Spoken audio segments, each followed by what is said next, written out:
Hello guys, welcome to the channel Vikas Tiwari chemistry Educare. आज के इस वीडियो में हम डिस्कशन करने वाले हैं केमिकल बॉन्डिंग के 10 क्वेश्चन। यूपी पीजीटी के लिए हमने जो सीरीज स्टार्ट की है उसमें हमने 5 वीडियो एटॉमिक स्ट्रक्चर पीरियोडिसिटी के क्वेश्चन पे लगभग 50 क्वेश्चन का अपलोड कर दिया है। तो वहाँ जाकर आप उन 50 क्वेश्चन को देख सकते हैं। उस प्लेलिस्ट की लिंक डिस्क्रिप्शन बॉक्स में है। तो चलिए आज का अपना वीडियो स्टार्ट करते हैं, लास्ट तक आप बने रहिएगा। चलिए, तो हमारा आज का पहला क्वेश्चन है the bond angle in H2OR। Bond angle in H2OR। H2O का बॉन्ड एंगल निकालने के लिए सबसे पहले हमको इसका हाइब्रिडाइजेशन निकालना पड़ेगा। इसका हाइब्रिडाइजेशन होता है sp3। हाइब्रिडाइजेशन कैसे निकालते हैं ट्रिक के साथ वीडियो चैनल पर अपलोडेड है, डिस्क्रिप्शन बॉक्स में हम लिंक दे देंगे, वहाँ से जाके आप उसको देख सकते हैं। देखिए, H2O कि हाइब्रिडाइजेशन होता है sp3। अब जो आइडियल sp3 होते हैं उनका जो ज्योमेट्री होती है वो टेट्राहेड्रल होती है, और आइडियल टेट्राहेड्रल ज्योमेट्री का जो बॉन्ड एंगल होता है वो 109 डिग्री 28 मिनट होता है। 28 मिनट होता है जब उसमें कोई लोन पेयर प्रेजेंट नहीं होता। जैसे कि अगर आप CH4 का देखें, जैसे कि आप CH4 का देखें तो ये आइडियल टेट्राहेड्रल ज्योमेट्री होती है, और आइडियल टेट्राहेड्रल ज्योमेट्री होने की वजह से इसका जो बॉन्ड एंगल होता है 109 डिग्री 28 मिनट होता है। लेकिन अगर हम यहीं पे बात करें H2O की, अगर यहीं पे हम बात करें H2O की, तो H2O का देखिए जो स्ट्रक्चर होता है वो कुछ इस तरीके से होता है।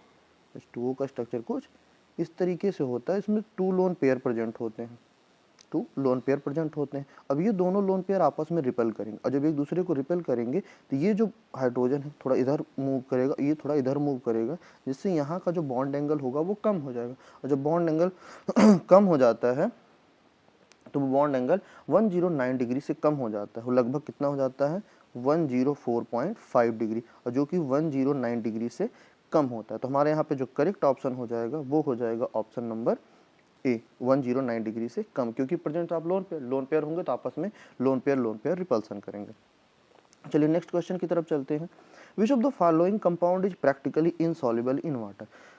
इनसॉल्युबल इन वाटर, तो सबसे पहले हमको एक चीज़ जाननी होगी कि लैटिस एनर्जी क्या होती है। देखिए, लैटिस एनर्जी ये डायरेक्टली प्रोपोर्शनल होती है चार्ज के, डायरेक्टली प्रोपोर्शनल होती है चार्ज के, और इनवर्सली प्रोपोर्शनल होती है साइज की। इनवर्सली प्रोपोर्शनल होती है साइज ऑफ एनायन, ये एनायन की साइज के इनवर्सली प्रोपोर्शनल होती है। देखिए यहाँ पे अगर हम फर्स्ट में देखें तो यहाँ पे Cl माइनस है, यहाँ पे फ्लोरीन माइनस है, यहाँ पर Cl माइनस है, और सी ऑप्शन में I माइनस है। ठीक, देखिए साइज के क्या होती है इनवर्सली प्रोपोर्शनल होती है।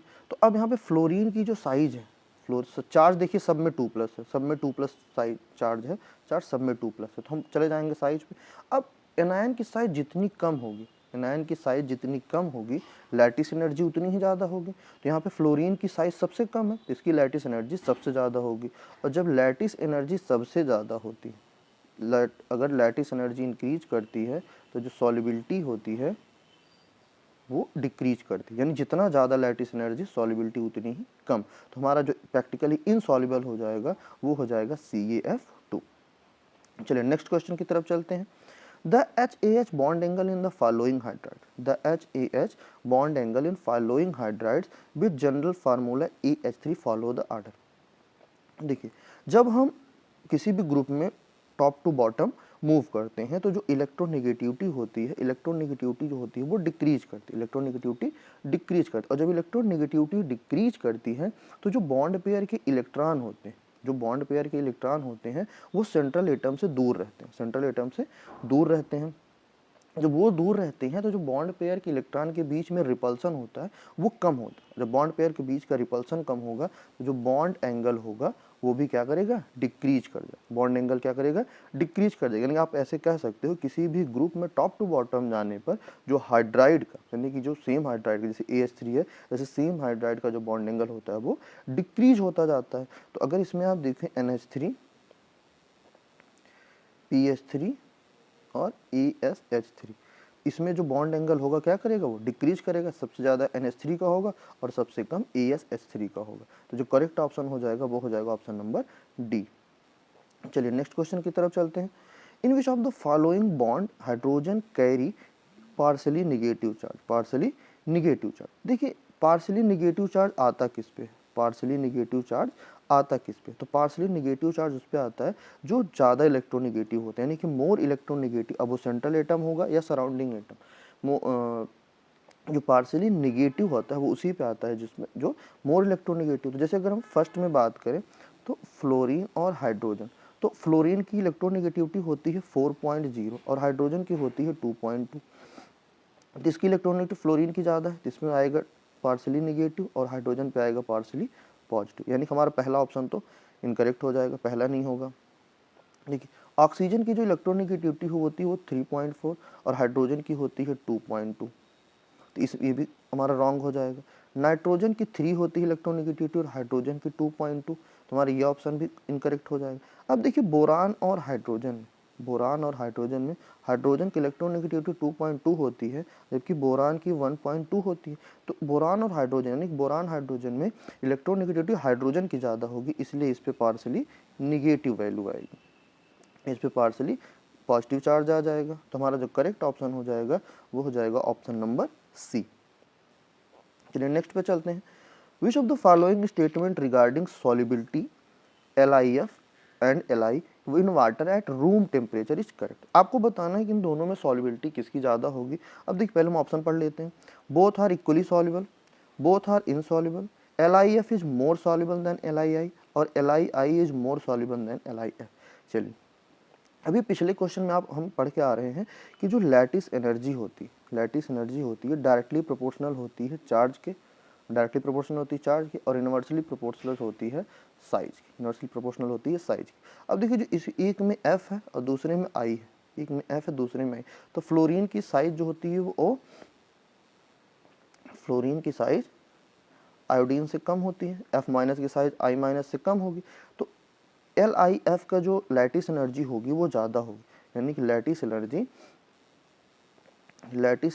LiF की ज़्यादा होगी LiI से। और जब लैटिस एनर्जी जिसकी ज़्यादा होती है उसकी सॉल्युबिलिटी कम होती है, यानी कि सॉल्युबिलिटी किसकी ज़्यादा हो जाएगी LiI की, क्योंकि आयोडीन की यानी I माइनस की साइज ज़्यादा। अब देखिए Li तो दोनों में सेम है, कैटायन तो दोनों में ही सेम है, लेकिन एनायन की साइज जिसकी ज़्यादा होगी वो ज़्यादा सॉल्युबल होगा, यानी एनायन। आप ऐसे भी देख सकते हैं ऐसे कॉन्सेप्ट में कि solubility directly proportional to size of anion, तो जिसकी एनायन की साइज ज़्यादा उसकी सॉल्युबिलिटी ज़्यादा, तो यानी कि हमारा जो करेक्ट ऑप्शन हो जाएगा वो हो जाएगा Li is more soluble than LiF, LiI is more soluble than LiF, यानी हमारा करेक्ट ऑप्शन हो जाएगा ऑप्शन नंबर डी। चलिए नेक्स्ट क्वेश्चन की तरफ चलते हैं। Among the NH3, NCH3 and SiH3 predict the order of basicity from the set mentioned below। देखिए अब इसमें आपको हिंट भी दे रखा है कि फर्स्ट और सेकंड में पिरामिडल स्ट्रक्चर होता है और जबकि थर्ड में यानी NSiH3 में ट्राइगोनल प्लेनर स्ट्रक्चर होता है। अब ट्राइगोनल प्लेनर क्यों होता है, ये बैक बॉन्डिंग का कॉन्सेप्ट है, इस पर भी वीडियो अपलोडेड है, आप जाके देख सकते हैं। चलिए तो हम एक एक करके देखते हैं। सबसे पहले NSiH3 का देख लेते हैं। SiH3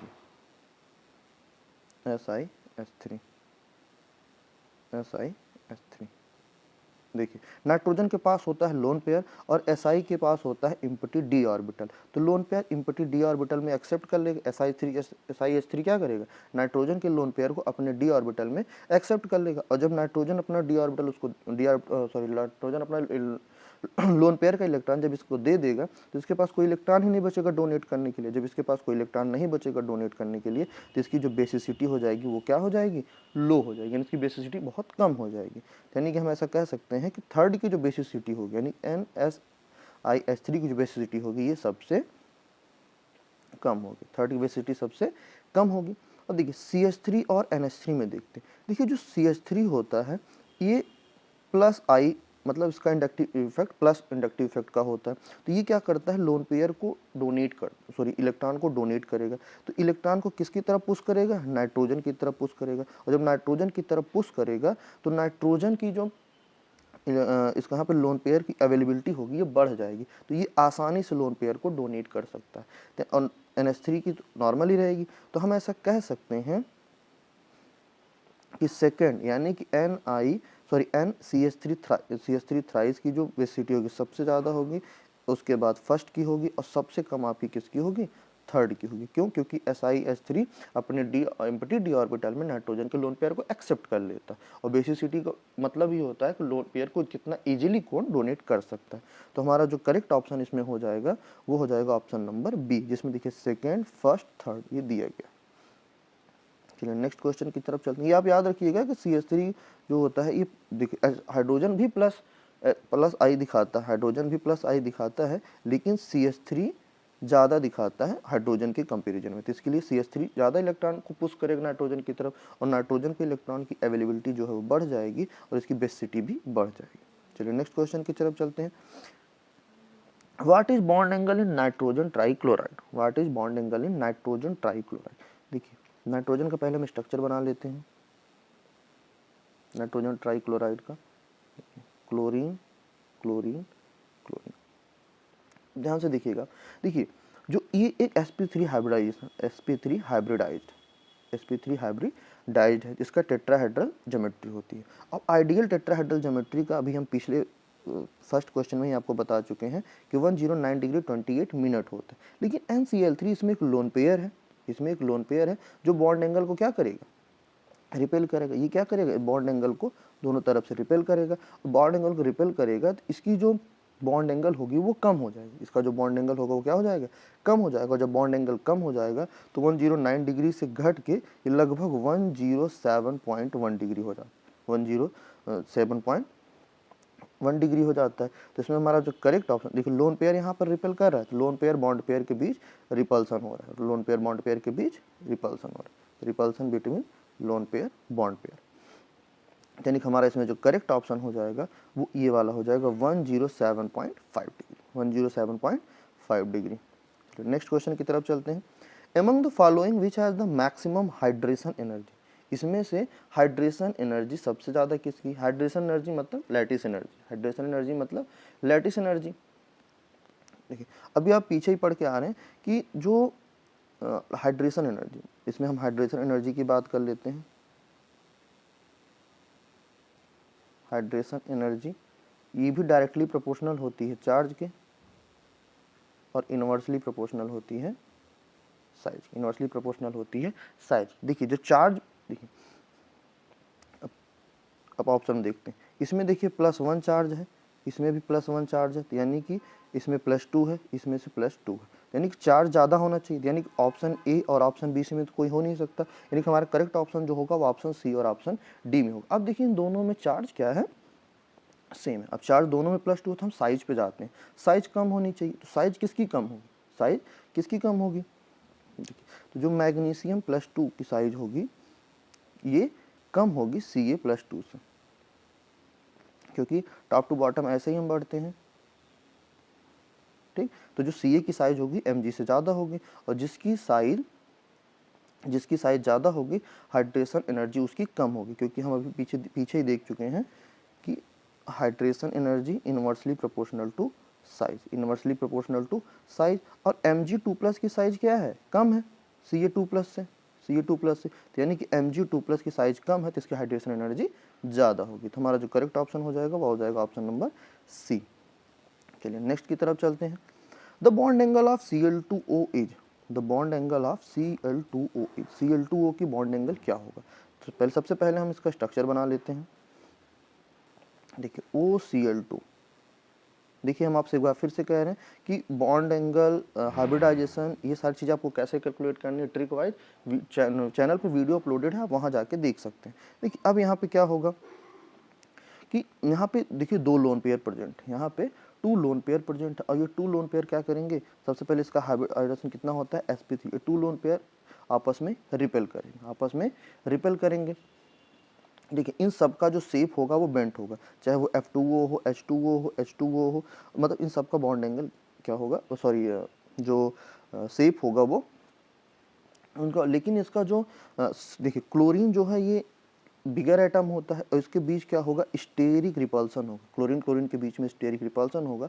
तो जो नॉर्मल बेंट शेप का जो बॉन्ड एंगल होता है उससे इसका जो बॉन्ड एंगल होगा वो बढ़ जाएगा, यानी हम ऐसा कह सकते हैं कि ग्रेटर देन H2O, यानी इसका जो बॉन्ड एंगल होगा वो H2O से ज़्यादा होगा। चलिए एक बार फिर दोनों H2O, और देखिए ये होता है H2O और ये होता है OCl2। ऊपर दोनों में लोन पेयर है। देखिए हाइड्रोजन की साइज क्लोरीन से कम है तो यहाँ पे उतना स्टेरिक H2O में उतना स्टेरिक रिपल्सन लग नहीं पाता, लेकिन Cl की जो साइज बड़ी होने की वजह से इनके बीच स्टेरिक रिपल्सन होता है, जिससे इसका जो बॉन्ड एंगल है वो क्या हो जाता है, बढ़ जाता है। तो हमें कह सकते हैं जो हमारा करेक्ट ऑप्शन होगा वो greater than that of H2O के बॉन्ड एंगल से ज़्यादा इसकी साइज हो जाएगी। चलिए अपने आज के लास्ट क्वेश्चन 10th क्वेश्चन पे चलते हैं। Identify the correct sequence which represent the increasing order of polarizing power of the cation species। देखिए पोलराइजिंग पावर के लिए जब हम एटॉमिक स्ट्रक्चर पीरियोडिसिटी में हमने देखा था कि पोलराइजिंग पावर डायरेक्टली प्रोपोर्शनल होता है। पोलराइजिंग पावर होता है कैटायन का, वो डायरेक्टली प्रोपोर्शनल होता है चार्ज के और इनवर्सली प्रोपोर्शनल होता है साइज के। इनवर्सली प्रोपोर्शनल क्या होता है, साइज की होता है, यानी चार्ज जितना ज़्यादा होगा पोलराइजिंग पावर उतना ही ज़्यादा होगा। और जब अगर चार्ज सेम हो जाता है तो साइज जिसकी कम होगी उसकी पोलराइजिंग पावर ज़्यादा होगी। अब देखिए के प्लस और सी ए प्लस। अब देखिए अगर इसमें हम साइज की बात करें तो पहले हम देखिए साइज जो होती है वो Ca2+ की सबसे ज़्यादा होगी, उसके बाद होगी Mg2+ की, और फिर उसके बाद आएगी Be2+ की, और सबसे छोटी साइज होगी K+ की। सबसे छोटी साइज किसकी होगी, K+ की होगी। तो जो पोलराइजिंग पावर का जो कॉन्सेप्ट होगा, देखिए सबसे पहले क्या हम देखना है, चार्ज देखना है। तो देखिए इन तीनों में चार्ज सबसे ज़्यादा है, यानी Ca2+, Mg2+ और Be2+ में इसमें चार्ज +2+2 का है। इसमें चार्ज क्या है, +2+2 का है। देखिए चार्ज सब में सेम है तो साइज जिसकी कम होगी पोलराइजिंग पावर उतनी सबसे ज़्यादा होगी। देखिए Be2 की साइज इन तीनों में सबसे कम है तो इसकी जो पोलराइजिंग पावर होगी सबसे ज़्यादा होगी।